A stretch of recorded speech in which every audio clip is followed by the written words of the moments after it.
மறுமையில் ஒரு அடியானை பார்த்து கேட்பான், நான் நோயிற்றிருந்தேன், ஏன் என்னை நலம் விசாரிக்க வரவில்லை? நான் தாகித்திருந்தேன், ஏன் என் தாகத்திற்கு தண்ணீரை கொடுக்கவில்லை? நான் உணவுக்கான தேவையில் இருந்தேன், ஏன் எனக்கு உணவை கொடுக்கவில்லை என்று அல்லாஹ் கேட்பான். அந்த அடியான் கேட்பான், நீயா இறைவா, நீயா என்னிடத்திலே உணவை கேட்டாய்? நீயா என்னிடத்திலே தண்ணீரை கேட்டாய்? நீயா என்னிடத்திலே தேவைக்காக வந்தாய்? அப்போது அல்லாஹ் ரப்புல் ஆலமீன் சொல்வான், என் அடியான் ஒருவன், என் படைத்த படைப்பில் ஒருவன், என் அடிமை ஒருவன், மனிதன் ஒருவன் நோயிற்றிருந்தான், அவனை நீ நலம் விசாரிக்க செல்லவில்லை.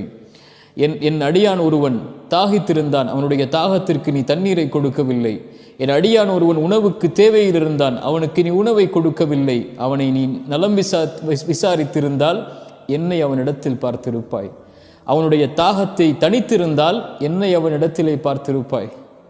அவனுக்கு உணவை கொடுத்து அவனுடைய பசியை நீக்கி இருந்தால் என்னை அவனிடத்திலே பார்த்திருப்பாய்.